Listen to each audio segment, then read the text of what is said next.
아들의 장례를 마친 절망에 빠진 어머니는 그의 무덤을 바라보았고 뺨에는 눈물이 비오듯 흘러내렸다. 등 뒤에서 나뭇가지 부러지는 소리를 듣고 그녀는 돌아보았고 한 무당을 보았다. 그녀는 조용히 다가와 손을 잡고 속삭였다.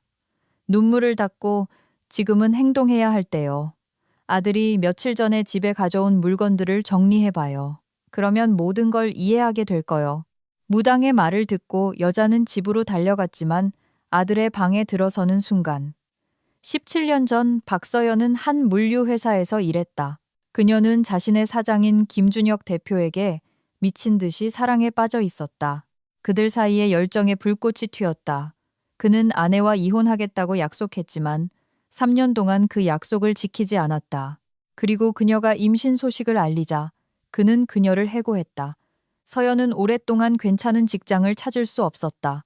준혁이 손을 써서 그녀에게 모든 문이 닫히도록 한 것이었다. 그녀가 겨우 얻은 일자리는 병원의 간호사였다. 그래서 이 모든 시간 동안 겨우겨우 생계를 이어가야만 했다. 하지만 그때는 인생이 다시 그와 그녀를 엮을 것이라고는 상상조차 하지 못했다. 서연은 알람이 울리기도 전에 눈을 떴다. 창밖은 이제 막 잿빛 새벽 어스름이 밝아오고 있었고 아파트 안은 이른 아침에만 느낄 수 있는 특별한 정적이 감돌았다. 그녀는 천장을 바라보며 누워 심장이 평소보다 빠르게 뛰는 것을 느꼈다. 오늘 그녀의 아들이 16살이 되는 날이었다. 16살. 맙소사. 시간이 어쩜 이리 빨리 흘렀을까. 바로 엊그제 작은 아기를 팔에 안고 그 맑은 눈을 들여다보며 무슨 일이 있어도 혼자 남겨졌어도 그의 아버지가 서연은 그 생각들을 거칠게 떨쳐냈다. 오늘은 아니었다. 오늘은 좋은 날이어야만 했다. 그녀는 조심스럽게 침대에서 일어나 가운을 걸치고 부엌으로 향했다. 아파트는 작고 낡은 투룸이었고 벽지는 해지고 가구는 낡았지만 항상 깨끗하고 아늑했다. 서연은 불을 켜고 즉시 일을 시작했다.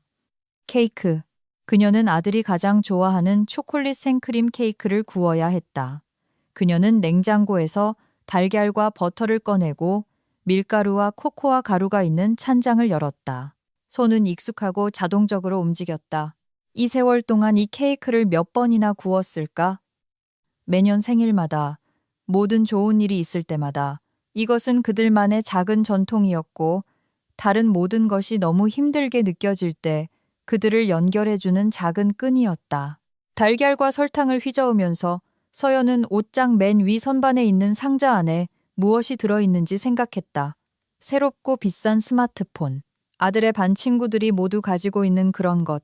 그녀는 반년 동안 돈을 모았고 모든 것을 아꼈으며 가장 싼 식료품을 사고 새 옷을 포기하고 병원에서 추가 근무를 했다. 등은 피로로 쑤셨고 교대 근무 후에는 다리가 욱신거렸지만 몇십만 원씩 저축할 때마다 그녀는 민준의 얼굴을 상상했다. 그가 얼마나 놀랄지. 그리고 어쩌면 지난 몇 달 동안 처음으로 진심으로 그녀에게 미소 지어줄지. 지난 반년 동안 그들 사이에는 마치 벽이 생긴 것 같았다. 민주는 내성적이고 우울해졌으며 학교에서 생기 없는 눈으로 돌아와 방에 틀어박혔다. 질문에는 단답형으로 대답했다. 서연은 그 이유를 알았다. 아이들은 잔인했고 특히 약점을 감지했을 때 더욱 그랬다. 그리고 그들의 세계에서 가난은 약점이었다. 그녀는 다른 아이들이 새로운 기기, 방학 여행, 브랜드 옷에 대해 이야기할 때 그가 시선을 피하는 것을 보았다. 같은 패딩을 2년 연속 입는 모습, 아무렇지 않은 척하려는 모습을 보았다. 하지만 그녀는 아무렇지 않지 않았다. 그녀의 마음은 무력감으로 찢어졌다. 오븐이 예열되었고 서연은 반죽 틀을 넣었다. 케이크 시트가 구워지는 동안 그녀는 크림을 만들고 체리를 잘랐다. 부엌은 달콤한 초콜릿 향으로 가득 찼고 잠시 모든 것이 그렇게 나쁘지 않은 것 같았고 오늘이 좋은 날이 될 것 같은 느낌이 들었다. 케이크가 완성되어 냉장고에 들어갈 무렵 창밖은 이미 밝아졌다. 서연은 시계를 보았다. 6시 30분. 민주는 보통 7시에 일어났다. 그녀는 서둘러 몸단장을 하고 옷을 갈아입고 식탁을 차렸다.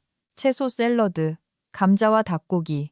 특별한 것은 없었지만 그가 좋아하는 모든 것이었다. 정확히 7시, 민준의 방에서 발소리가 들렸다. 서연은 숨을 참았다. 문이 열리고 문지방에 그녀의 아들이 나타났다. 키가 크고 마르며 항상 헝클어진 검은 머리를 하고 있었다. 아들, 좋은 아침. 서연은 최대한 환하게 미소 지으려 애썼다. 생일 축하해, 내 사랑. 민주는 멈춰서서 그녀를 바라보았다. 차려진 식탁, 그녀의 미소. 고마워요, 엄마. 그의 목소리는 건조했고 거의 무관심하게 들렸다. 서연의 얼굴에서 미소가 흔들렸지만 그녀는 계속 버텼다. 앉아. 아침 먹자. 그리고 그녀는 이 순간을 즐기며 잠시 멈췄다. 널 위해 준비한 게 있어. 그녀는 재빨리 침실로 가서 맨 위 선반에서 소중한 상자를 꺼냈다. 손이 설렘으로 약간 떨렸다. 그녀가 부엌으로 돌아왔을 때 민주는 여전히 창밖을 보며 같은 자리에 서 있었다. 이거 내 거야, 아들. 그녀는 그에게 상자를 내밀었다. 민주는 천천히 돌아보며 상자를 보고 그 다음 어머니를 보았다. 마지못해 선물을 받았다. 그의 움직임은 기계적이었고 마치 또 다른 값싼 장난감을 예상하고 이미 실망할 준비를 한 것 같았다. 그는 뚜껑을 열고 얼어붙었다. 진짜예요? 그의 눈이 놀라움으로 동그래졌다. 그는 상자에서 스마트폰을 꺼내 양손으로 들고 있었는데 마치 그것이 사라질까 두려워하는 것 같았다. 엄마, 이거 비싸잖아요. 그의 목소리가 떨렸다. 서연은 아들의 눈에 눈물이 고이는 것을 보았고 그녀 자신의 목도 뭉클해졌다. 물론 돈 좀 모았지. 그녀는 아무렇지 않은 척하며 어깨를 으쓱했다. 하지만 이제 너도 괜찮은 폰을 갖게 됐잖아. 다른 애들처럼. 엄마. 민주는 앞으로 다가와 그녀를 절박하게 꼭 껴안았다. 서연은 그의 어깨가 들썩이는 것을 느꼈고 그가 눈물을 참으려 애쓰지만 그럴 수 없다는 것을 알았다. 그녀도 그를 마주 앉고 등을 토닥이며 스스로도 간신히 눈물을 참았다. 이 순간, 이 친밀함, 그들 사이의 이 온기를 그녀가 얼마나 오랫동안 기다렸던가. 고마워요. 그가 그녀의 어깨에 속삭였다. 고마워요, 엄마. 이게 저한테 얼마나 중요한지 모르실 거예요. 알아, 아들. 너무나 잘 알지. 그들은 잠시 그렇게 서 있었다. 그러다 민준이 물러나며 서둘러 눈물을 닦았다. 미안해요, 저. 그는 쓴웃음을 지으려 했다. 그냥 예상을 못해서. 괜찮아. 서연이 미소 지었다.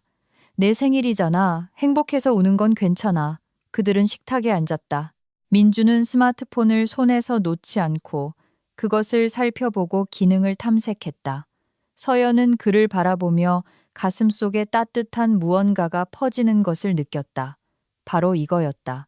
이 모든 이중근무, 이 모든 피로를 견딜 가치가 있는 이유였다. 그리고 그들이 식사를 마쳤을 때 그녀가 말했다. 네가 제일 좋아하는 케이크도 만들었어. 하지만 그건 저녁에 수진 이모 오면 자르자. 초콜릿 케이크. 민주는 행복하게 미소 지었다. 당연히 초콜릿이죠. 생크림이랑. 엄마가 최고예요. 진짜로. 서연은 일어나 식탁을 치우기 시작했다. 민준이 그녀를 도왔고 그들은 말없이 일했다. 하지만 그것은 즐겁고 따뜻한 침묵이었다. 이전과는 다른 긴장되지 않은. 수진 이모 6시에 오세요? 민준이 수건에 손을 닦으며 물었다. 퇴근하고 바로 온다고 약속했어. 그리고 이모도 너한테 줄 선물을 준비했다고 하더라. 수진 이모는 항상 친절하셨어요. 민준이 말했다. 우리를 많이 도와주시고요. 서연은 머뭇거렸다. 수진이가 도와줬지. 그녀의 언니는 정말 힘들 때마다 항상 도움의 손길을 내밀었다. 식료품비를 보내주고, 민준의 교복을 사주고, 이런저런 청구서를 내주었다. 서연은 감사했지만 때때로 그 감사함은 씁쓸함과 섞였다. 왜 그녀의 삶은 아들을 스스로 부양할 수 없게 되었을까? 왜 언니에게 의지해야만 했을까? 정말 많이 도와줘. 서연이 마침내 말했다. 마음이 착한 사람이야. 민주는 창밖을 보며 고개를 끄덕였다. 엄마, 학교 가서 애들한테 스마트폰 보여줘도 돼요? 물론이지, 아들. 대신 꼭 조심해서 다뤄야 해. 그는 다시 스마트폰을 보았고 그의 눈에는 안도감과 비슷한 무언가가 스쳐 지나갔다. 서연은 그 감정을 이해했다. 이제 그에게는 적어도 다른 아이들과 동등하게 만들어줄 무언가가 생긴 것이다. 적어도 한 가지는 나 이제 준비해야겠어요. 민준이 말했다. 안 그러면 늦겠어요. 어서 가. 여긴 내가 마무리할게. 그는 자기 방으로 사라졌고 서연은 부엌에 남아 차를 마셨다. 그녀는 그가 거기서 부산을 떨며 가방을 싸고 코로 무언가를 흥얼거리는 소리를 들었다. 그가 흥얼거리는 것을 들은 지 오래되었다. 기분이 정말 좋다는 뜻이었다. 10분 후 민주는 옷을 입고 학교 갈 준비를 마친 채 나왔다. 다녀오겠습니다, 엄마. 그는 그녀의 뺨에 뽀뽀했다. 모든 것에 다시 한번 감사해요. 잘 다녀와, 아들. 좋은 하루 보내. 문이 그의 뒤로 닫혔고 서연은 혼자 남았다. 그녀는 시계를 보았다. 이제 그녀도 출근 준비를 할 시간이었다. 병원 근무는 길겠지만 오늘은 그것이 두렵지 않았다. 오늘 그녀는 기분이 좋았다. 서연은 서둘러 옷을 입고 가방을 챙겨 아파트를 나섰다. 힘든 하루가 예상되었지만 그녀는 오늘 아들이 행복했기 때문에 얼굴에 미소를 띤 채 거리를 걸었다. 온종일 서연은 기분이 좋았다. 그녀는 마치 땅 위를 떠다니는 것 같았고 아침의 민준의 얼굴, 그의 행복의 눈물, 그의 포옹을 떠올렸다. 그녀가 영원히 잃어버릴까 두려워했던 그들 사이의 유대감이 다시 생긴 것 같았다. 심지어 평범한 병원의 분주함도 그녀의 하루를 망칠 수 없었다. 시립병원은 익숙한 소독약과 락스 냄새로 그녀를 맞이했다. 서연은 근무복으로 갈아입고 바로 일에 몰두했다. 환자들이 연이어 들어왔다. 고혈압의 노부인, 수술 후의 중년 남성, 맹장염의 젊은 여성, 회진을 돌고 링거를 놓고 약을 나눠주고 차트를 작성해야 했다. 박 선생, 치료실 급해요. 수간호사가 간호사실에서 소리쳤다. 서연은 도구 트레이를 잡고 달려갔다. 하루는 맹렬한 속도로 지나갔지만 그녀는 피곤함을 느끼지 못했다. 마음속에는 여전히 아침의 그 따뜻함, 아들을 행복하게 해줄 수 있었다는 기쁨이 살아 있었다. 점심시간이 가까워져 환자들의 물결이 잠잠해졌을 때 서연은 간호사실에 앉아 잠시 숨을 돌렸다. 옆에는 그녀의 친구 지혜가 자리를 잡았다. 키가 작고 둥근 얼굴에 항상 만족스러운 눈빛을 한 여자였다. 그들은 함께 일한 지 8년이 되었고 오래전부터 가까워졌다. 오늘따라 얼굴이 환하네. 지혜가 보온병에서 차를 따르며 말했다. 혹시 푹 자기라도 했어? 오늘 민준이 생일이야. 서연이 미소 지었다. 16살. 그 애가 꿈에 그리던 스마트폰을 선물해줬어. 와, 대단하다. 지혜가 휘파람을 불었다. 아마 반년은 모았겠네, 거의.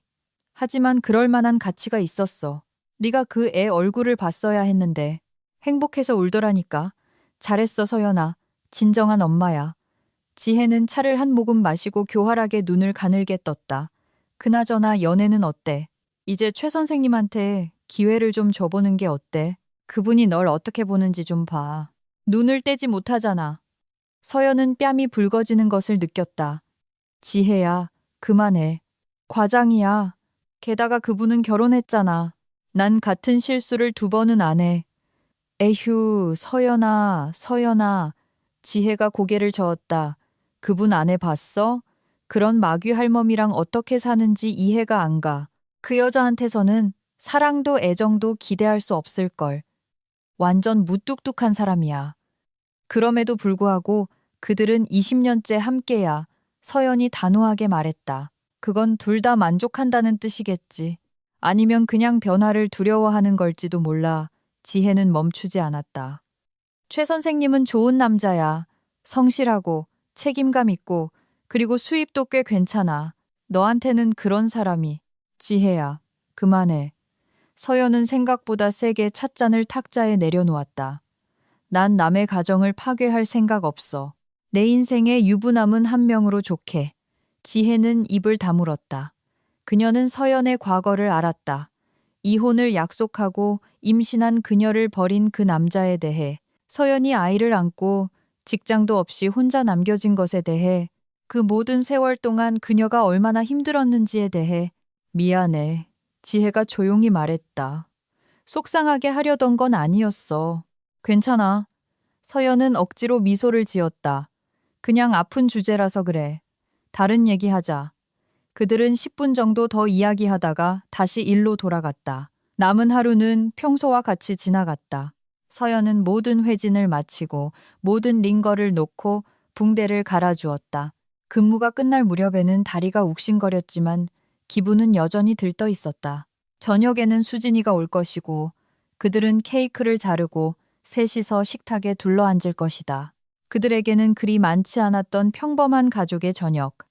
서연은 옷을 갈아입고 지혜와 작별 인사를 하고 병원을 나섰다. 밖은 이미 어두워지고 있었다.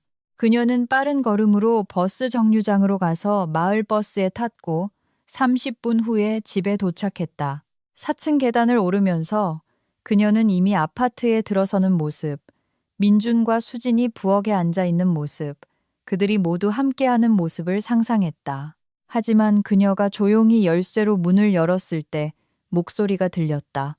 낮고 조심스러운 목소리. 수진 이모, 엄마가 그 사람이랑 만나게 해줄까요? 서연은 문지방에서 얼어붙었다. 민준의 목소리는 긴장되어 있었고 거의 겁에 질린 듯했다. 누구랑 만나? 누구에 대해 말하는 거지? 너 무슨 소리야? 수진의 목소리는 걱정스러운 속삭임이었다.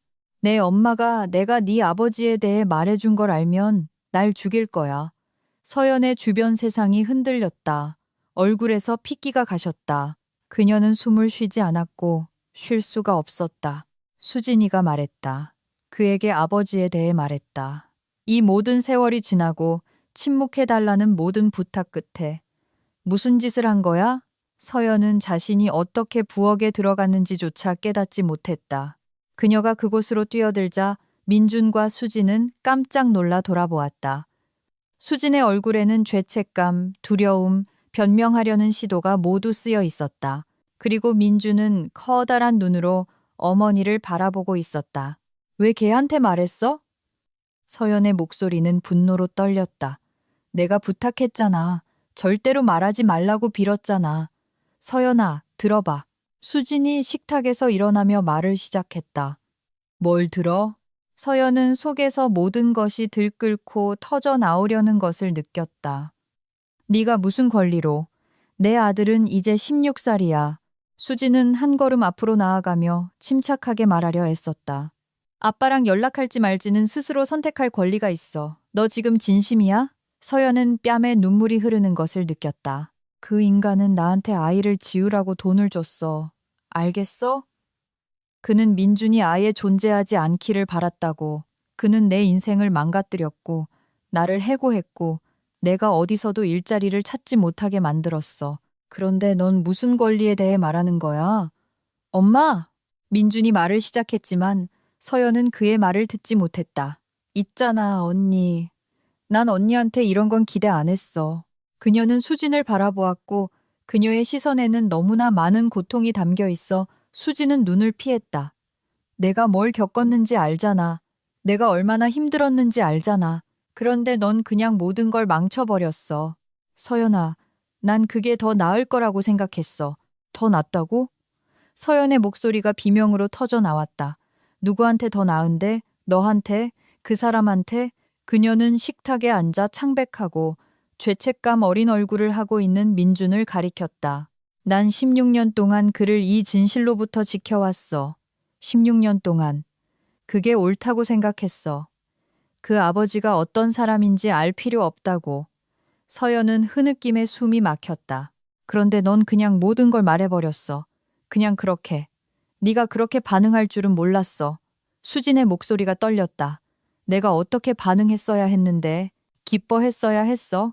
서연은 돌아서서 침실로 들어갔다. 벽이 흔들릴 정도로 문을 세게 닫고 베개에 얼굴을 파묻고 울었다. 온몸이 흐느낌으로 떨렸다. 이 모든 세월 동안 그녀는 이 비밀을 지켜왔다. 민준을 진실로부터 보호했다.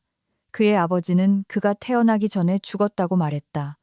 병으로 세상을 떠난 친절한 사람에 대한 아름다운 이야기를 지어냈다. 그리고 그 모든 것이 한순간에 무너졌다. 문 밖에서 목소리가 들렸다. 수진이 민준에게 무언가 말하고 있었지만 서연은 그 말을 알아들을 수 없었다. 그러다 발소리가 들렸다. 누군가 침실 문으로 다가왔다. 서연아, 제발 문 좀 열어줘. 수진의 목소리는 애원하는 듯 했다. 얘기 좀 하자. 널 속상하게 하려던 건 아니었어. 정말이야. 나가. 서연이 베개에 대고 쉰 목소리로 말했다. 언니, 제발. 나가라고 했어. 수진은 잠시 더 서 있었다. 그러다 그녀의 멀어지는 발소리가 들렸다. 그녀는 민준에게 작별 인사를 하고 현관문이 열리고 닫혔다. 수진은 떠났다. 서연은 눈물로 축축한 베개에 얼굴을 묻고 누워 있었다. 머릿속은 혼돈이었다. 기억들. 김준혁, 그녀의 전 상사, 한때 그녀가 미치도록 사랑했던 남자. 그는 아내와 이혼하겠다고, 그들이 함께 할 것이라고 약속했다. 3년 동안 그는 약속했다. 그리고 그녀가 임신 소식을 알렸을 때 그의 얼굴은 혐오감으로 일그러졌다.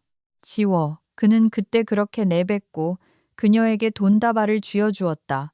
그녀가 거절하자 해고했다. 그리고 그냥 해고한 것이 아니라 그녀가 어디서도 괜찮은 일자리를 찾지 못하도록 손을 썼다. 자신의 인맥을 이용해 모든 문이 그녀 앞에서 닫히도록 했다. 17년 동안 그녀는 그 남자를 증오했다. 17년 동안 민준이 그의 아버지가 라는 사실을 아는 것으로부터 보호했다. 이제 그는 모든 것을 알고 분명 만나고 싶어 할 것이다. 부자 아빠를 만나고 싶어 할 것이다. 문에서 다시 노크 소리가 들렸다. 조용하고 조심스럽게. 엄마. 민준의 목소리는 거의 들리지 않았다. 서연은 대답하지 않았다. 할 수 없었다. 목이 너무 조여와 숨이 막히는 것 같았다. 엄마, 죄송해요. 엄마가 그렇게 속상해 하실 줄 몰랐어요. 전 그냥 진실을 알고 싶었어요. 그녀는 눈을 감았다. 진실을 알고 싶다고? 그래, 물론이지. 모든 아이는 자기 아버지에 대한 진실을 알고 싶어 한다. 하지만 때로는 진실이 거짓말보다 더 깊이 상처를 준다. 엄마가 원하지 않으시면 그 사람 안 찾을게요. 민준이 문 밖에서 계속 말했다. 정말이에요. 저한테는 아빠 같은 거 필요 없어요. 저한테는 엄마만 있으면 돼요. 서연은 있는 힘껏 베개를 꽉 쥐었다. 그녀는 그를 믿고 싶었고 문을 열고 그를 안아주고 모든 것이 괜찮다고 말하고 싶었지만 그럴 수 없었다. 마음속에서는 여전히 폭풍이 몰아치고 있었다. 민주는 잠시 더 서 있다가 그의 발소리가 멀어졌다. 서연은 그가 자기 방으로 돌아가 문을 닫는 소리를 들었다. 정적. 너무나 무겁고 억압적인 정적. 그녀는 움직이지 않고 누워서 불과 몇 시간 전만 해도 모든 것이 그렇게 좋았다는 것을 생각했다. 아침에 그들은 함께 아침을 먹었다. 그가 그녀를 안아주고 선물에 감사했다. 그녀는 행복했다. 그리고 이제 모든 것이 파괴되었다. 부엌에는 손대지 않은 케이크가 남아 있었다. 파티는 열리지 않았다. 생일은 망쳐졌다. 그리고 모든 것이 부주의한 한마디, 밝혀진 하나의 비밀 때문이었다. 그녀는 눈을 감고 눈물이 자유롭게 흐르도록 내버려 두었다. 민준이 듣지 않도록 조용히 소리 없이 울었다. 왜냐하면 지금조차도 이 고통 속에서도 그녀는 그가 걱정하기를 원하지 않았기 때문이다. 그녀는 여전히 그의 어머니였고 여전히 그를 고통으로부터 보호하고 싶었다. 비록 이제는 그것이 불가능해졌지만 그날 저녁 이후로 한 달이 지났다. 긴장된 침묵, 짧은 문장, 외면하는 시선으로 가득 찬 한 달. 서연은 자신과 민준 사이에 틈이 벌어지고 있음을 느꼈지만 그것을 어떻게 메워야 할지 몰랐다. 매일 아침 그녀는 무거운 마음으로 잠에서 깼다. 매일 밤 그녀는 모든 것이 다를 수 있었다는 생각에 잠이 들었다. 민주는 변했고 더욱 내성적이고 우울해졌다. 때때로 서연은 그의 생각에 잠긴 시선을 포착하고 그가 아버지에 대해 생각하고 있음을 깨달았다. 그녀가 오랫동안 숨겨온 그 남자의 이름에 대해 민주는 왜 어머니가 수년 동안 진실을 숨겼는지 이해하지 못했다. 그의 아버지는 꽤 부유한 사람이었다. 자신의 회사, 돈, 인맥, 그들에게 그토록 부족했던 모든 것을 가지고 있었다. 그리고 서연은 아들의 눈에서 이 무언의 질책을 보았다. 왜 나에게서 이것을 빼앗았나요? 다른 길이 있을 수 있었는데 왜 나를 가난하게 살게 했나요? 아침은 평소처럼 시작되었다. 서연은 아들보다 일찍 일어나 아침을 준비했다. 달걀 프라이, 토스트, 차. 그녀는 식탁을 차리고 앉아서 기다렸다. 10분 후 민준이 방에서 나왔다. 말없이 인사로 고개를 끄덕이고 맞은편에 앉았다. 그들은 침묵 속에서 식사했다. 서연은 아들을 바라보며 목이 메어오는 것을 느꼈다. 한때 그들은 아침의 세상 모든 것에 대해 수다를 떨 수 있었다. 이제는 간단한 좋은 아침이라는 말조차 넘을 수 없는 장벽처럼 느껴졌다. 계속 나한테 화낼 거야? 그녀가 마침내 참지 못하고 물었다. 민주는 눈을 들었다. 그 안에는 이전에는 없었던 차가움이 읽혔다. 뭘 원하셨는데요? 그의 목소리는 평탄했지만 서연은 숨겨진 원망을 들을 수 있었다. 수년 동안 저한테 거짓말하셨잖아요. 아빠가 죽었다고 하셨는데 그 사람은... 그는 말을 마치지 못했다. 먹다 남은 달걀 프라이 접시를 밀어내고 일어나서 가방을 챙기러 갔다. 민준아, 기다려. 서연도 일어섰다. 얘기 좀 하자. 네가 뭘 느끼는지 설명해줘. 왜요? 그가 돌아섰다. 어차피 이해 못하실 거잖아요. 난 네 엄마야. 이해하고 싶어. 이해하고 싶으시다고요? 민준의 목소리에 짜증 섞인 기색이 스쳤다. 좋아요. 저는 왜 엄마가 저한테 진실을 숨겼는지 이해가 안 가요. 이 모든 세월 동안 전 아빠가 그냥 평범한 노동자였고 돌아가셨다고 생각했어요. 그런데 알고 보니 살아있고 돈도 많고 그리고 어쩌면 그가 우리를 도울 수도 있었을 텐데. 도와? 뭘 도와? 서연이 말을 끊었다. 돈을 줘? 그 사람이 그러고 싶어 할 거라고 생각해? 제가 어떻게 알아요? 엄마는 제가 알 기회조차 주지 않으셨잖아요. 왜냐하면 내가 그 사람을 아니까.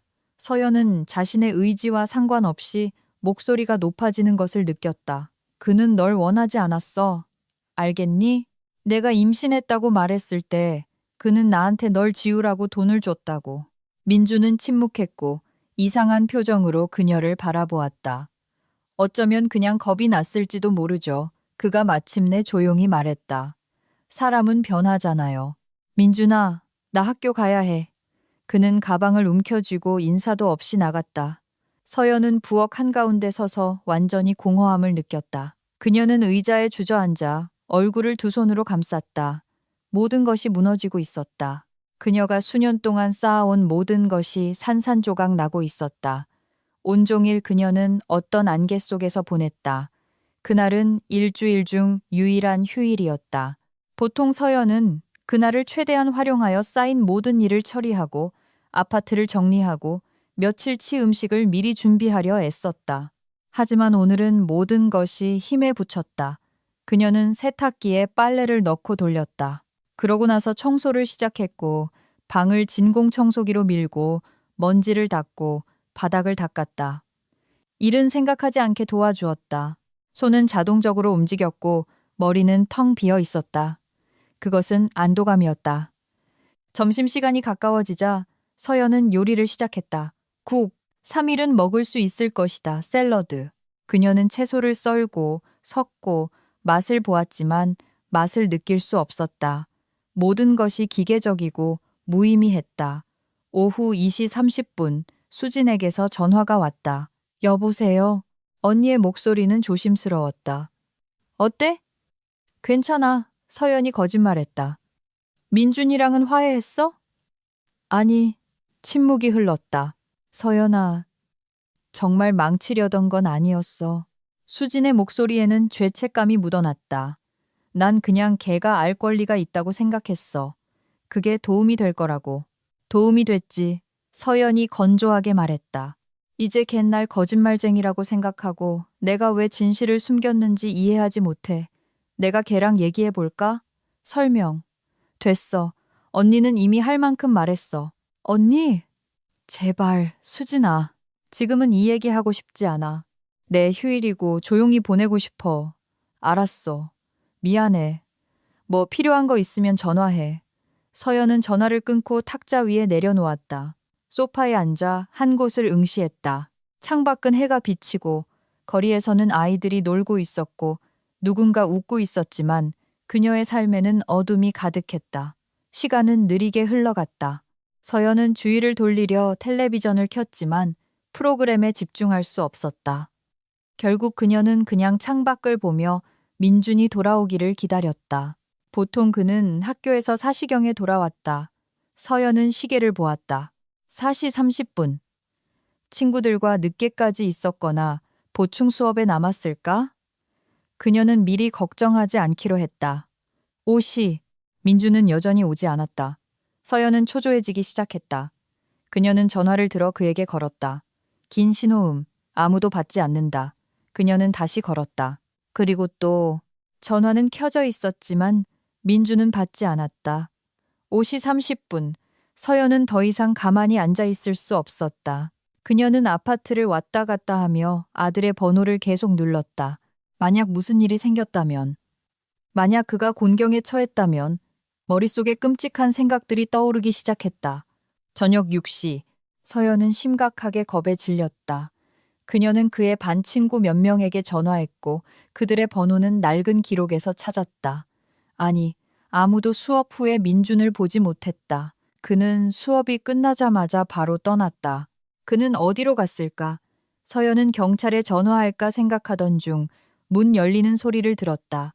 그녀는 소파에서 벌떡 일어나 현관으로 달려갔다. 민준이 문지방에 서서 재킷을 벗고 있었다. 그는 피곤해 보였지만 만족스러운 표정이었다. 어디 있었어? 서연의 목소리는 그녀가 의도했던 것보다 더 날카롭게 들렸다. 왜 전화 안 받았어? 민주는 놀란 표정으로 그녀를 보았다. 바빴어요. 그가 어깨를 으쓱했다. 바빴다고. 서연은 신경과민으로 손이 떨리는 것을 느꼈다. 내가 저녁 내내 너한테 전화했어.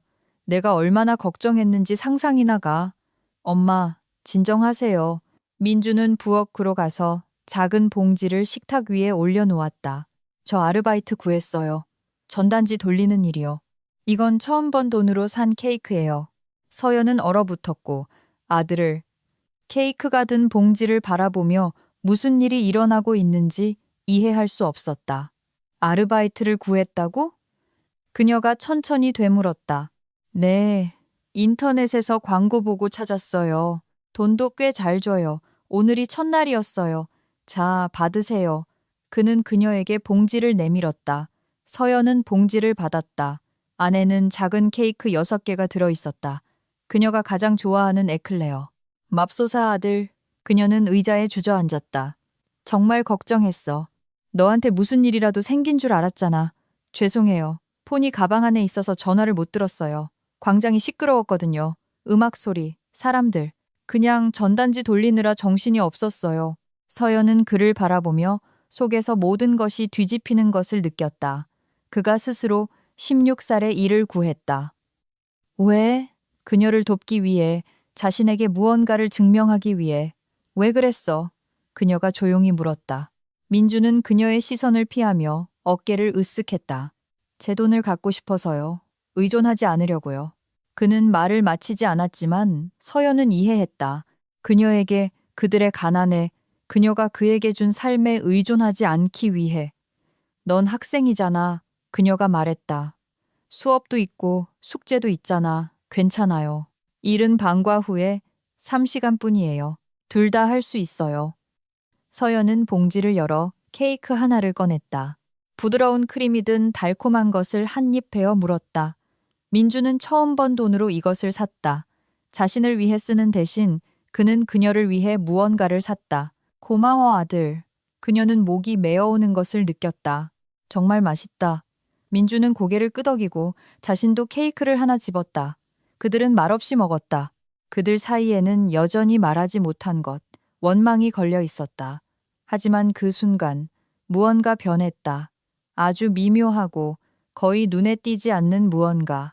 엄마, 민준이 갑자기 말했다. 제가 엄마가 저를 위해 하는 일을 감사하지 않는다고 생각하지 않으셨으면 좋겠어요. 감사해요. 정말로요. 서연은 그를 쳐다보았다. 그냥 엄마가 왜 진실을 숨겼는지 이해하기가 힘들어요. 그가 식탁을 보며 계속 말했다. 그 사람을 만나고 싶다는 말이 아니에요. 그냥 알고 싶었어요. 그건 제 권리잖아요, 그렇죠? 네, 권리지. 서연이 조용히 동의했다. 하지만 난 널 보호하고 싶었어. 그 사람은 보이는 것과 다른 사람이야. 좋은 사람이 아니야. 알았어요. 민주는 눈을 들었다. 수진 이모가 말해준 것만 봐도 엄마가 임신했을 때 엄마를 버렸잖아요. 돈도 안 줬고. 그래서 너한테 진실을 말하지 않았던 거야. 서연이 계속 말했다. 내 아버지가 그런 사람이라는 걸, 네가 태어나길 원치 않았다는 걸 네가 알기를 원치 않았어. 그렇군요. 민준이 고개를 끄덕였다. 죄송해요. 제가 화내면 안 됐었는데 넌 화낼 권리가 있었어. 내가 정말 너한테 거짓말했으니까. 비록 좋은 의도에서였지만 그들은 다시 침묵했다. 하지만 이 침묵은 이미 달랐고 그렇게 무겁지 않았으며 더 화해에 가까웠다. 엄마, 근데 이 케이크 진짜 맛있네요. 민준이 갑자기 미소 지었다. 아주. 서연도 눈물을 머금고 미소 지었다. 고마워, 아들. 천만에요. 이제 매주 사올게요. 아니야, 너 자신을 위했어. 아니에요. 엄마가 저를 위해 얼마나 많이 해주시는데요. 그 스마트폰도 엄마가 그렇게 오랫동안 모으셨잖아요. 서연은 대답하지 않았지만 민주는 이미 모든 것을 이해했다. 이제 제가 도울 차례예요. 그가 단호하게 말했다. 서연은 일어나 아들에게 다가가 그를 꼭 껴안았다. 한 달 동안 안아주지 않았던 것처럼 민준도 그녀를 마주 안았다. 사랑해, 아들. 그녀가 속삭였다. 진실을 더 일찍 말해주지 못해서 미안해. 저도 사랑해요, 엄마. 그리고 원망 안 해요. 그들은 잠시 그렇게 서 있었다. 그러다 민준이 물러났다. 숙제해야 해요. 내일 수학 시험이거든요. 어서 가. 난 저녁 때울게. 민준은 자기 방으로 갔고 서연은 부엌에 남았다. 그녀는 케이크가 든 봉지를 보며 마음속에 무언가 따뜻해지는 것을 느꼈다. 그래, 그들 사이에는 여전히 오해가 있었다. 그래, 민주는 분명 아버지 주제로 다시 돌아올 것이다. 하지만 오늘 그들은 서로에게 한 걸음 다가갔고 어쩌면 그것만으로도 모든 것을 다시 시작하기에 충분했을 것이다. 서연은 식탁을 차리고 민준을 저녁 먹으라고 불렀다. 그는 교과서를 손에 들고 나와 맞은편에 앉았다. 이거 정말 맛있는 냄새 나네요. 그가 말했다. 특별히 널 위해 준비했지. 서연이 미소 지었다. 그들은 저녁을 먹으며 학교 일 주말 계획에 대해 이야기했다. 평범하고 단순한 대화. 하지만 한 달간의 침묵 끝에 그것은 값을 매길 수 없이 소중했다. 민준이 다시 숙제를 하러 자기 방으로 들어갔을 때 서연은 식기를 치우고 설거지를 하고 차 한 잔을 들고 창가에 앉았다. 창밖은 어두워졌다. 도시는 불을 밝혔다. 오늘 그녀는 전 애인에 대해 생각하지 않았다. 오늘 그녀는 민준에 대해 생각했다. 그가 얼마나 어른스럽고 책임감 있게 되었는지. 그가 모든 원망에도 불구하고 여전히 그녀를 사랑한다는 것에 대해, 그리고 그것이 다른 모든 것보다 중요했다. 다음 2주는 하루처럼 지나갔다. 민주는 정말로 일을 구했고 이제 방과 후에 정기적으로 늦게 들어왔다. 서연은 그가 저녁 7시나 8시쯤 피곤하지만 만족스러운 모습으로 돌아오는 것에 익숙해졌다. 때때로 그는 집에 초콜릿이나 빵집의 빵 같은 작은 것을 사왔다. 한 번은 꽃까지 사왔다. 이건 그냥 주는 거예요. 그는 그때 작은 꽃다발을 건네며 말했다. 기분 좋으시라고요. 서연은 심장이 자랑스러움으로 가득 차는 것을 느꼈다. 그녀의 아들은 성장하고 있었고 책임감 있고 배려심 있는 남자가 되어가고 있었다. 그는 스스로 일을 찾았고 스스로 돈을 벌었고 스스로 결정을 내렸다. 그리고 그녀는 여전히 그가 늦을 때 걱정했지만 이전만큼 심하게는 아니었다. 금요일 저녁, 민준이 또 다른 근무를 하러 갔을 때 서연은 수진에게 전화했다. 그들은 오랫동안 연락하지 않았지만 서연은 마침내 모든 것을 정리할 때가 되었다고 결정했다. 여보세요? 수진의 목소리는 조심스럽고 거의 겁에 질린 듯했다. 여보세요? 나야. 서연이 소파에 앉으며 말했다. 서연아, 언니의 목소리에서 안도감이 느껴졌다. 전화해줘서 정말 기뻐. 네가 다시는 나랑 말 안 할 줄 알았어. 오버하지 마. 그냥 마음 좀 식힐 시간이 필요했을 뿐이야. 네 말이 맞아. 너는 어때? 민준이는? 괜찮아. 그래서 너한테 할 말이 있어. 걔가 완전히 어른이 됐어. 일자리까지 구했다니까. 정말? 수진이 놀랐다. 16살에? 응. 저녁에 전단지를 돌리면서 첫 돈을 벌고 있어. 상상해봐. 첫 월급으로 나한테 케이크를 사줬어. 봐, 내 아들이 얼마나 대단한지. 수진의 목소리에는 자랑스러움이 묻어났다. 내가 항상 말했잖아. 민준이는 좋은 아이로 자랄 거라고. 응, 정말 대단한 아이야. 서연이 동의했다.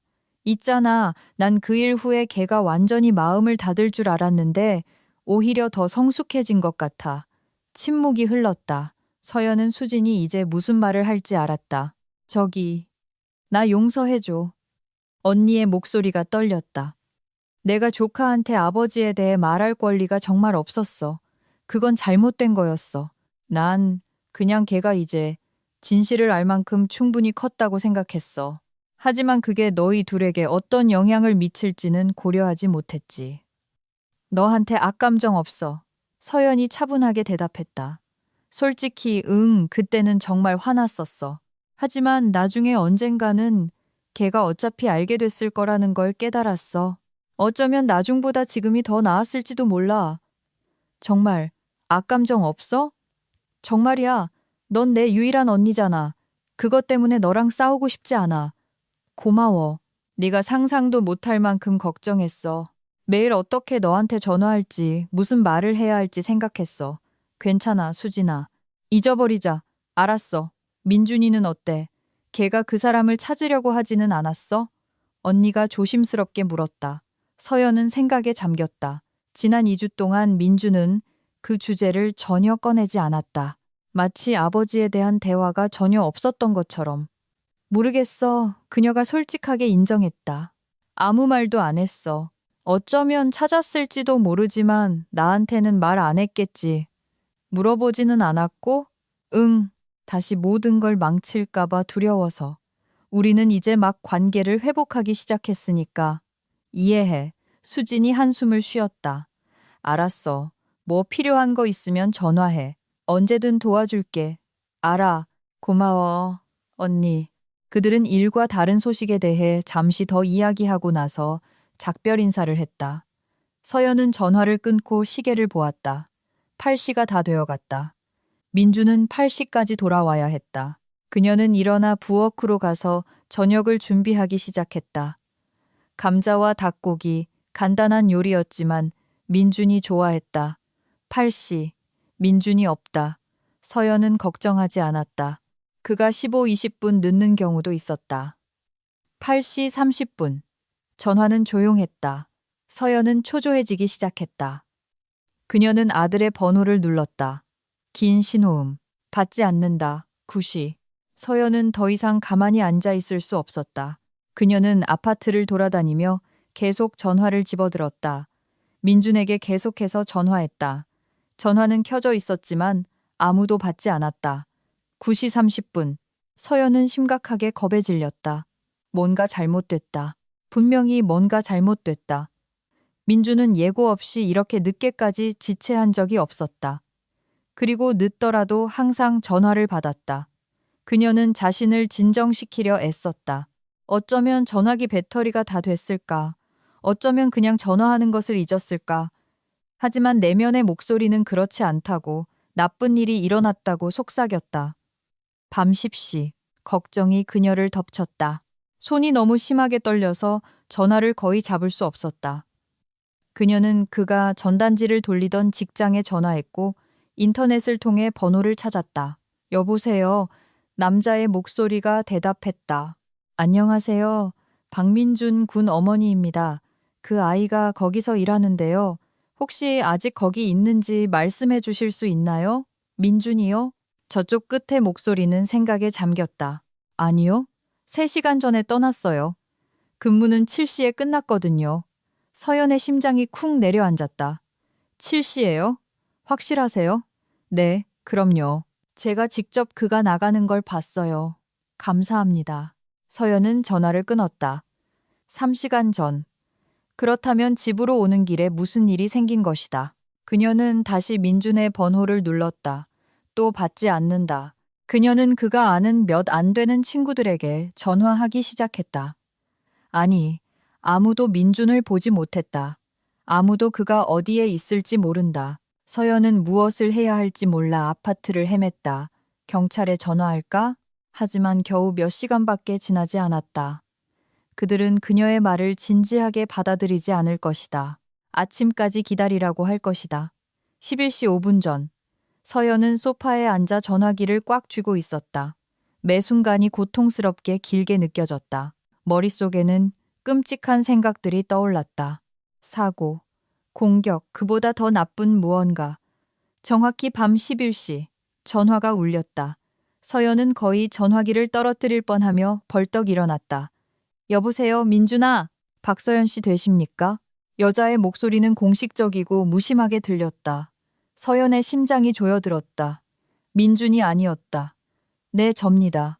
그녀의 목소리가 떨렸다. 저희에게 신고가 접수되었습니다. 제 아들이 어떻게 됐나요? 서연이 소파에서 벌떡 일어나며 말을 끊었다. 무슨 일이에요? 잠시의 침묵. 짧지만 너무나 길어서 서연은 거의 비명을 지를 뻔했다. 정말 유감입니다. 저쪽 끝에 목소리가 더 낮아졌다.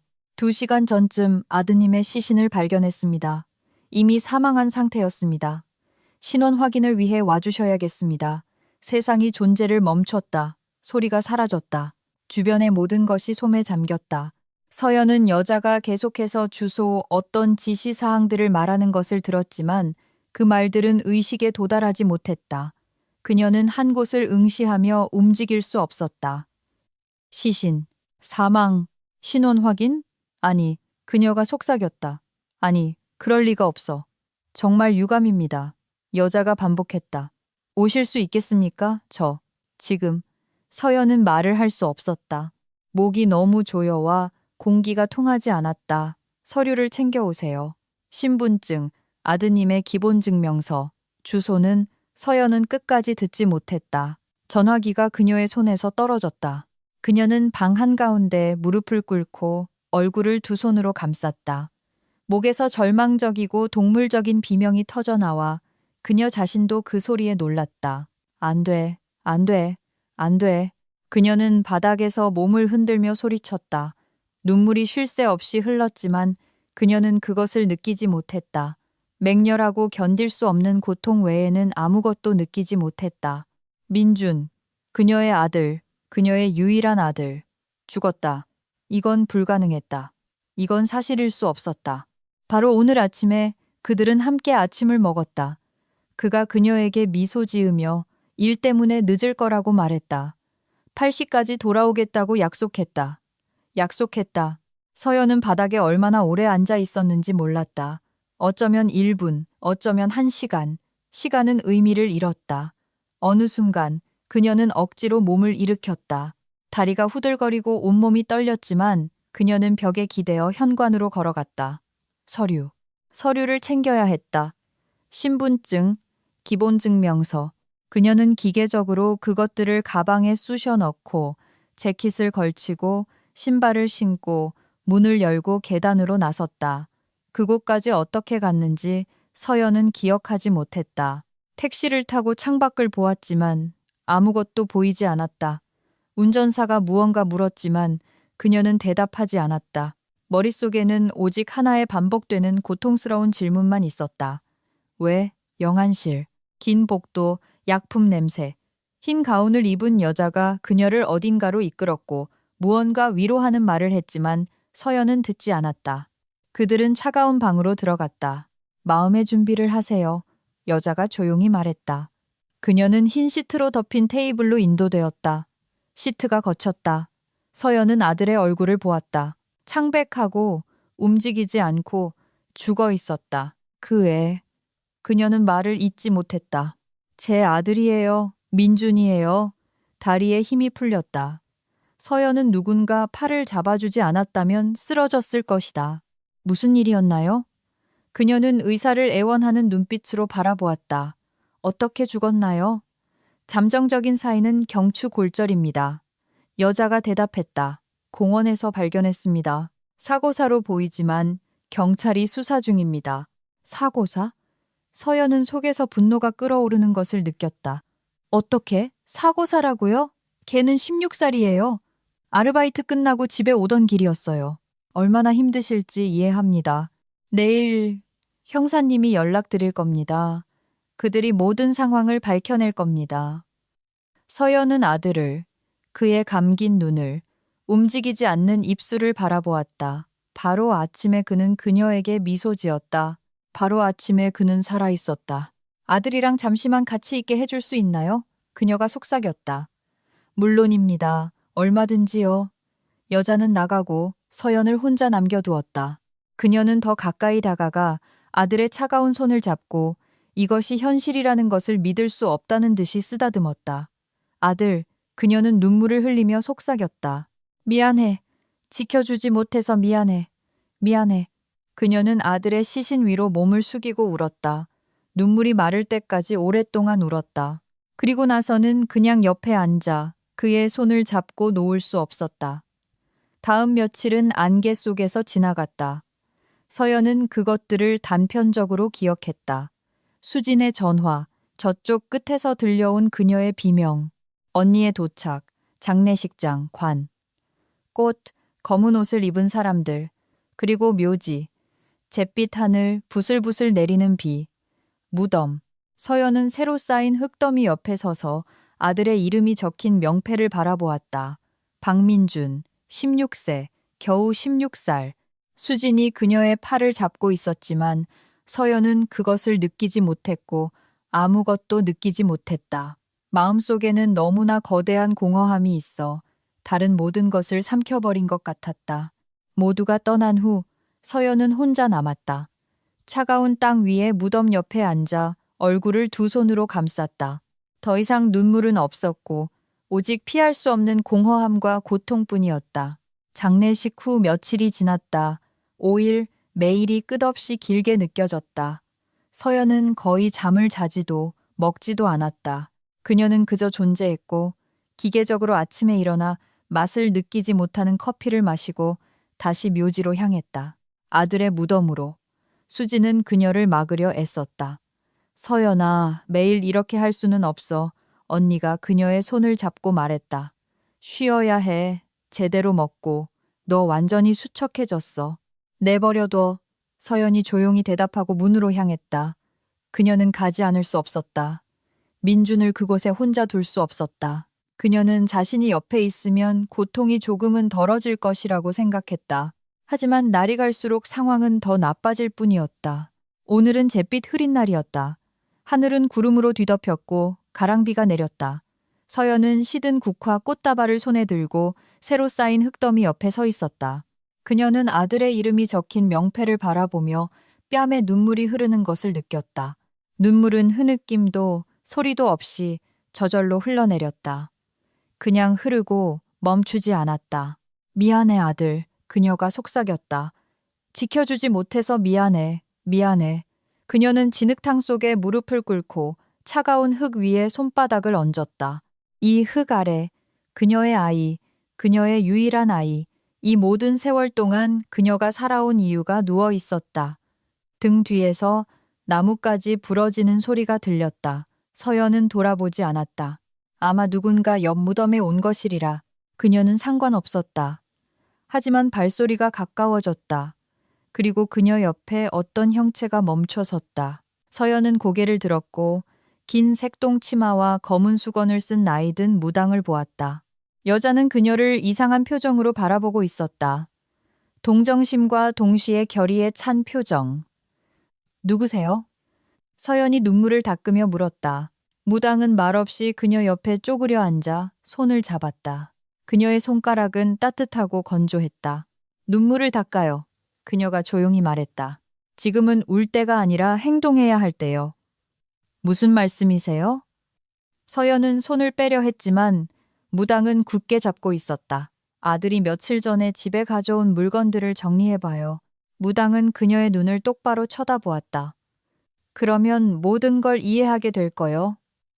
무슨 물건이요? 당신은. 하지만 무당은 이미 일어나고 있었다. 그녀는 서연의 손을 놓고 돌아서서 나무와 묘비 사이로 사라지며 빠르게 걸어갔다. 서연은 방금 무슨 일이 일어났는지 이해하지 못한 채 땅에 앉아 있었다. 물건. 무슨 물건? 민준의 마지막 며칠을 그녀는 잘 기억하지 못했다. 모든 것이 하나의 악몽으로 뒤섞였다. 하지만 무당의 말 속 무언가가 그녀를 일어나게 했다. 그녀는 서둘러 묘지 출구로 가서 마을버스를 타고 30분 만에 집에 도착했다. 계단을 올라 문을 열었다. 아파트는 정적으로 그녀를 맞았다. 그녀는 민준의 방으로 들어갔다. 그의 죽음 이후 그녀는 이곳에 들어오지 못했다. 너무 고통스러웠기 때문이다. 하지만 지금 무언가가 그녀를 앞으로 밀었다. 서연은 문을 열고 문지방에서 얼어붙었다. 옷장 옆에 한 남자가 서 있었다. 키가 크고 비싼 회색 정장을 입고 짧은 머리에 희끗희끗한 수염이 나기 시작한 남자. 그는 민준의 물건을 뒤지고 있었고 서랍을 꺼내고 서류를 뒤적이고 있었다. 김준혁. 그녀의 죽은 아들의 아버지. 서연은 17년 동안 그를 보지 못했지만 즉시 알아보았다. 똑같은 차가운 맑은 눈, 똑같은 오만한 입꼬리, 단지 늙고 살이 쪘을 뿐. 여기서 뭐 하는 거예요? 그녀가 문설주를 잡으며 힘겹게 말했다. 준혁은 돌아보며 그녀를 위아래로 훑어보고 비웃었다. 너 변했네. 그가 숨김없는 경멸을 담아 말했다. 늙고 그렇게 지치고 비참해졌어. 서연은 속에서 분노가 치솟는 것을 느꼈다. 어떻게 감히? 어떻게 감히 그들의 아들의 방에 서서 그런 말을 할 수 있는가? 그녀는 한 걸음 앞으로 나아가며 목소리가 더 단단해졌다. 비참하다고요? 그리고 내 아들 방에서 뭐 하는 거예요? 우리 아들 준혁이 옷장을 다시 돌아보며 정정했다. 비록 내가 살아있을 때 인정하지는 않았지만 그럼 대체 여기서 뭐 하는 거냐고요? 그에게 속하지 않은 것을 찾고 있어. 준혁이 물건을 계속 뒤지며 차분하게 대답했다. 그 녀석이 중요한 서류가 든 폴더를 훔쳤어. 아주 중요한. 서연은 얼어붙었다. 자식. 그는 그들의 아들을 자식이라고 불렀다. 그를 자식이라고 불렀어요? 그녀의 목소리는 억누른 분노로 떨렸다. 도둑을 뭐라고 불러야 하나. 준혁이 돌아섰고 그의 얼굴에는 동정심이라고는 한 방울도 없었다. 일주일 전에 나한테 와서 자기가 내 아들이라고 소개했어. 물론 난 즉시 누군지 알았지. 내 눈을 가졌더군. 그 애가 당신을 찾아갔었다고요? 서연은 다리에 힘이 풀리는 것을 느꼈다. 민준이 아버지를 만났는데 그녀에게는 아무 말도 하지 않았다. 그래, 한바탕 소란을 피웠지. 내가 자기 엄마를 버렸다고 소리치고 나 때문에 너희가 빈곤하게 산다고 돈을 요구했어. 준혁은 날씨를 논하는 것처럼 무관심한 어조로 말했다. 물론 거절했지. 그랬더니 앙심을 품고 내가 사무실을 나갔을 때 내 책상에서 폴더를 훔쳤어. 그럼 당신이 그를 죽였군요. 서연은 한 걸음 더 앞으로 나아갔다. 그녀의 손은 주먹으로 쥐어졌다. 어떤 서류 때문에 자기 아들을 죽였어요? 준혁은 그녀를 향해 돌아섰다. 그의 눈에 놀라움이 스쳤다. 뭐? 죽였다고? 그가 미간을 찌푸렸다. 대체 무슨 소리를 하는 거야? 민준이는 죽었어요. 서연이 소리쳤다. 목이 부러져서 공원에 죽도록 버려졌다고요. 이제 누가 그랬는지 알겠어요. 멍청한 여자. 준혁은 진심으로 당황한 표정으로 그녀를 바라보았다. 내가 무슨 상관이야? 그 애가 당신 서류를 훔쳤으니까요. 당신이 말했잖아요. 그래서? 내가 그것 때문에 죽였을 거라고 생각해? 그가 비웃었다. 나한테는 사본이 있어. 그냥 원본을 되찾고 싶었을 뿐이야. 게다가 난 그가 죽은 줄도 몰랐어. 서연은 그를 바라보며 믿어야 할지 말아야 할지 몰랐다. 그 순간 그녀의 전화가 울렸다. 그녀는 준혁에게서 눈을 떼지 않고 주머니에서 전화를 꺼냈다. 여보세요? 박서연 씨. 그로모프 형사입니다. 남자의 목소리는 피곤했지만 그 안에는 만족감이 느껴졌다. 소식이 있습니다. 아드님의 살인범을 찾았습니다. 서연의 심장이 더 빨리 뛰기 시작했다. 누구요? 그녀가 속삭였다. 민준이의 반 친구입니다. 이강훈. 그 학생이 자백했습니다. 몇 달 동안 갈등이 있었다고 하더군요. 그날 저녁 공원에서 우연히 마주쳤고 싸움이 벌어졌습니다. 강훈이가 아드님을 밀었고 아드님이 잘못 넘어졌습니다. 어쨌든 그 학생이 모든 것을 자백했습니다. 서연은 눈을 감았다. 반 친구, 준혁이 아니었다. 그냥 어리석은 10대들의 싸움. 감사합니다. 그녀가 겨우 들릴 듯 말하고 전화를 끊었다. 찾았다고? 준혁이 기대하는 눈빛으로 그녀를 바라보았다. 네, 민준이 반 친구예요. 싸우다가 그가 서연의 목소리가 끊겼다. 눈물이 다시 폭포처럼 쏟아졌다. 준혁은 침묵했고 그녀를 바라보았다. 그리고 그의 눈에 무언가 변했다. 경멸이 사라졌다. 그 대신 다른 무언가가 나타났다. 죄책감, 후회. 그 녀석을 감옥에 쳐넣기 위해 뭐든지 할 거야. 그가 갑자기 날카롭게 말했다. 그 어린 놈은 모든 것에 대해 대가를 치를 거야. 나한테는 인맥이 있어. 좋은 변호사들도 그에게 최고형을 받도록 내가 지켜볼 거야. 서연은 그를 쳐다보았다. 왜요? 그녀가 물었다. 당신은 그를 아들로 인정하지도 않았잖아요. 하지만 그는 내 아들이었어. 준혁은 주먹을 꽉 쥐었다. 믿든 말든 그날 그가 나를 찾아왔을 때 나는 그에게서 나 자신을 봤어. 그의 나이대의 나, 자존심 강하고 고집 센, 인정하고 싶지 않았지만 그는 말을 마치지 못했다. 돌아서서 방을 빠르게 나갔다. 서연은 현관문이 쾅 닫히는 소리를 들었다. 그녀는 혼자 남았다. 민준의 침대에 앉아 그의 베개를 손에 들고 얼굴에 파묻었다. 여전히 그의 냄새가 났다. 그녀가 다시는 맡을 수 없는 바로 그 냄새. 다음 몇 주는 안개 속에서 지나갔다. 준혁은 정말로 약속을 지켰다. 그는 최고의 변호사들을 고용했고 모든 인맥을 동원했다. 그리고 민준의 살인범은 미성년자임에도 불구하고 소년원에 송치되었다. 5년, 서연은 형사로부터 이 사실을 듣고 아무것도 느끼지 못했다. 안도감도 만족감도 그저 공허함 뿐이었다. 한 달이 지났다. 서연은 직장으로 복귀했다. 무언가에 몰두해야 했다. 그렇지 않으면 미쳐버릴 것 같았다. 지혜는 그녀를 포옹과 눈물로 맞았지만 더 이상 아무 말도 하지 않았다. 그냥 곁에 있어 주었다. 주말마다 서연은 묘지에 갔다. 꽃을 가져오고 무덤 주위를 정리하고 옆에 앉아 아들과 이야기했다. 일에 대해, 소식에 대해, 얼마나 보고 싶은지에 대해. 어느 토요일 그녀가 새 꽃다발을 들고 무덤 옆에 서 있을 때 등 뒤에서 익숙한 목소리가 들렸다. 무슨 도움이 필요하면 말해. 서연은 돌아보았다. 준혁이 몇 미터 떨어진 곳에 서서 흰 장미로 만든 커다란 화환을 들고 있었다. 여기 왜 왔어요? 그녀가 물었다. 내 아들이니까. 준혁이 간단하게 대답했다. 찾아올 권리가 있어. 서연은 화환을 그리고 준혁을 보았다. 그는 피곤하고 늙어 보였다. 얼굴에는 진심 어린 슬픔이 읽혔다. 도움, 그녀가 비웃었다. 무슨 도움이요? 돈이 필요하면 줄 건가요? 아니면 다른 거라도? 그냥 말해요. 난 수년 동안 당신 없이도 잘해왔어요.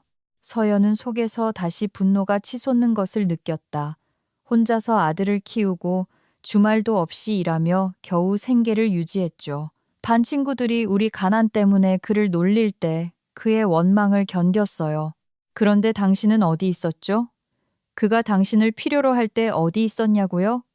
서연아, 그리고 지금도 어떻게든 살아갈 거예요. 그녀가 이를 악물고 말했다. 그녀는 돌아보지 않고 돌아서서 걸어갔다. 눈물이 시야를 가렸지만 그녀는 멈추지 않았다. 준혁을 화환을 손에 든 채 아들의 무덤 옆에 서 있게 내버려 두었다. 그녀의 슬픔은 어떤 것으로도 달랠 수 없었다. 어떤 돈도, 어떤 도움도, 어떤 뒤늦은 아버지의 후회도 그녀에게 민준을 돌려줄 수 없었다.